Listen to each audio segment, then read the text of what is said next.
every country of the world battles with at least one form of insecurity. In Nigeria, however, since 2011, when Boko Haram conducted its first attack against the Western interest, insecurity started growing astronomically, with latest addition of banditry, kidnapping, and some agitators. This shows without doubt that adequate security is lacking in the country. The United Nations recommends one police officer for every 450 citizens.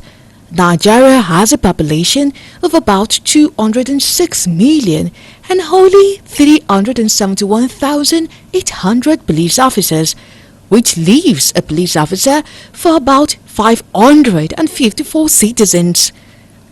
Many Nigerians have advocated for state policing to reduce the burden on federal police, but the idea has been turned down repeatedly, which made state governors adopt regional policing.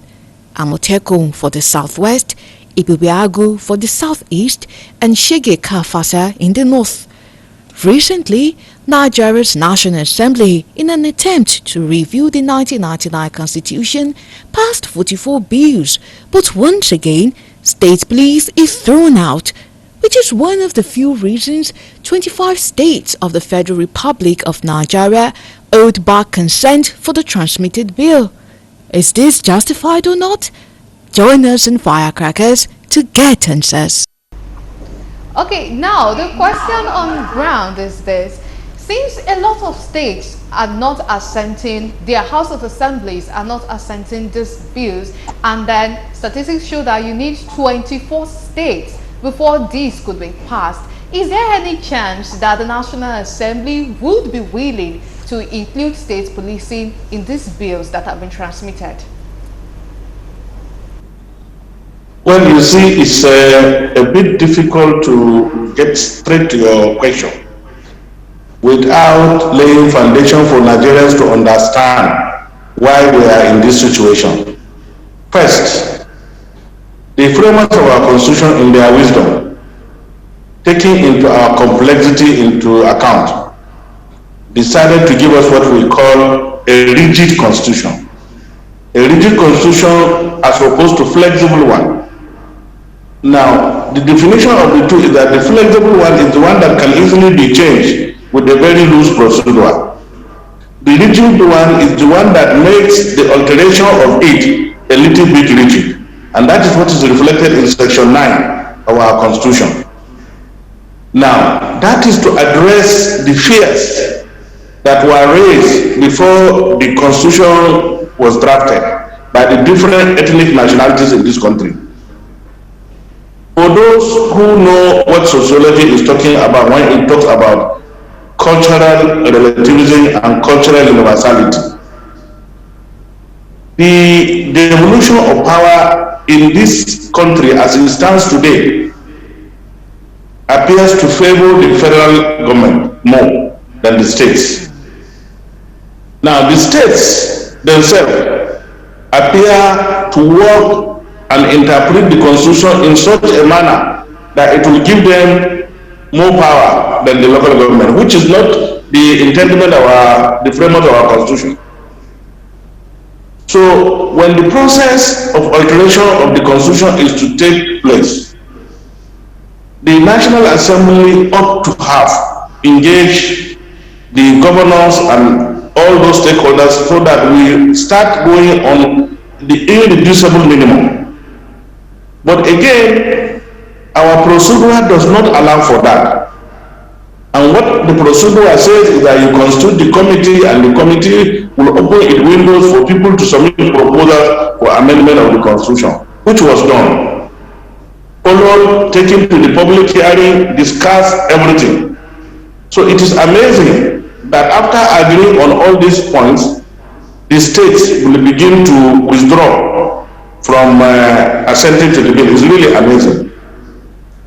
And like the speaker who spoke before me have said, the issue is that no one who is elected in this country is willing to submit to the oath of office he has taken as an elected official, which requires him to uphold, protect, and defend the Constitution.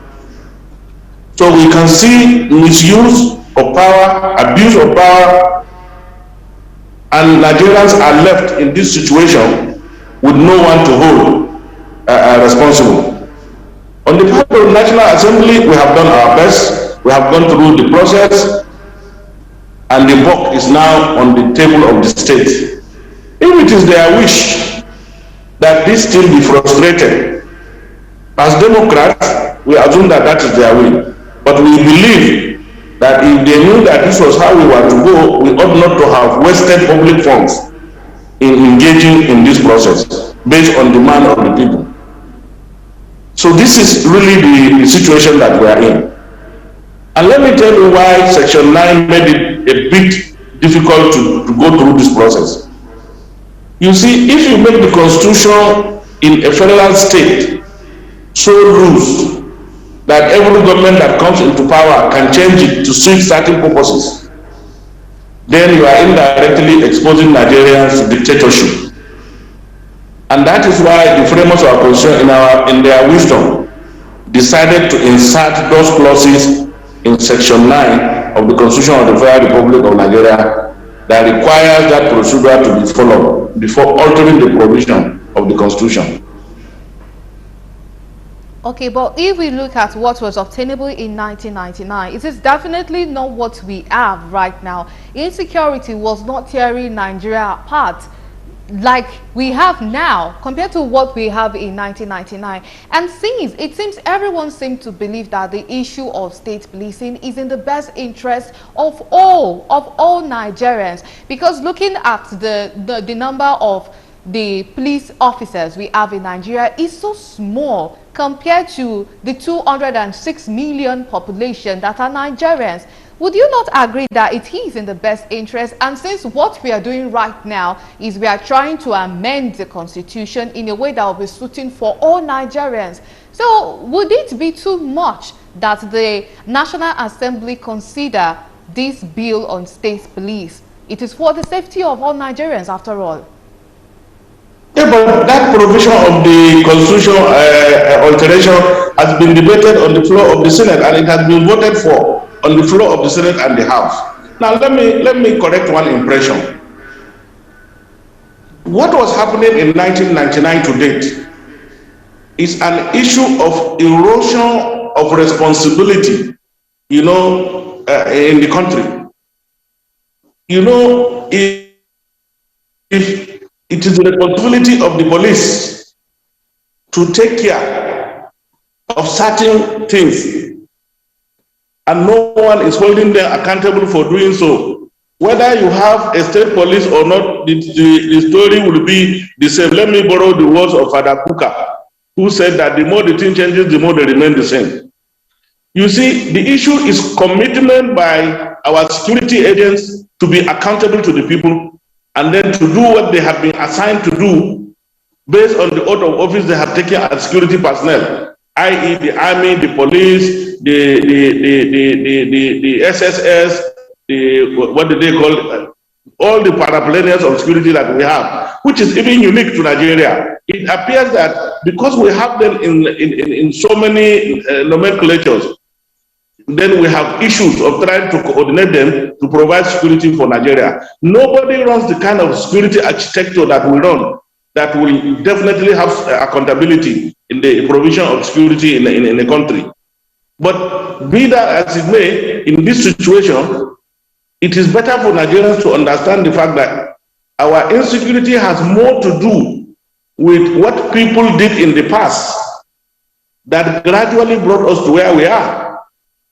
In the past, it was easy for anybody to come into this country and get out of this country. We never cared. In the past, it was easy for anybody to bring whatever he wants to bring through our ports and through our airports. We never cared. We were not doing our duties. We were only interested in fact, security agents were even more interested in being posted to these areas. And we all knew. So gradually these things came and it became obvious that they can be brought into the country easily. And that's where we are.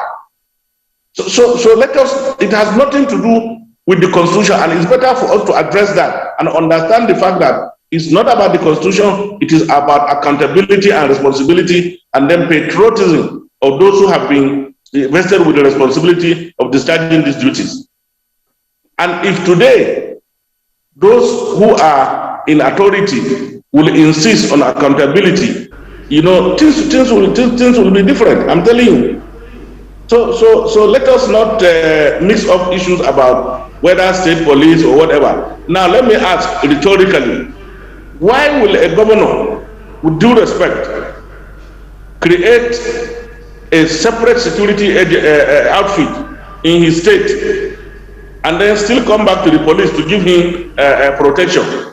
To those who are doing Amotekun or whatever, why wouldn't they get security from Amotekun? Why are they using our police? Why are they using our army?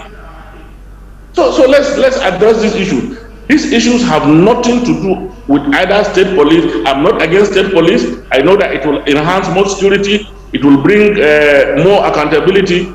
But where we are today is failure of Nigerians to ask for accountability for those who have invested with the responsibility of providing security for us. That's my opinion. And luckily, under the Constitution, I'm entitled to it. All right, we thank you so much for that.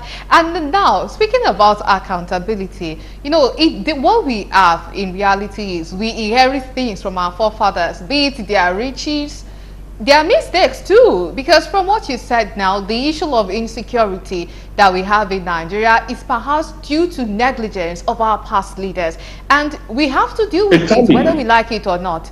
Exactly. So what steps would you recommend that should be taken to address this issue? When we had our security personnel at our entry points, that's at the border and then at the airports, and then it became more of give me what you can give me and take whatever you want to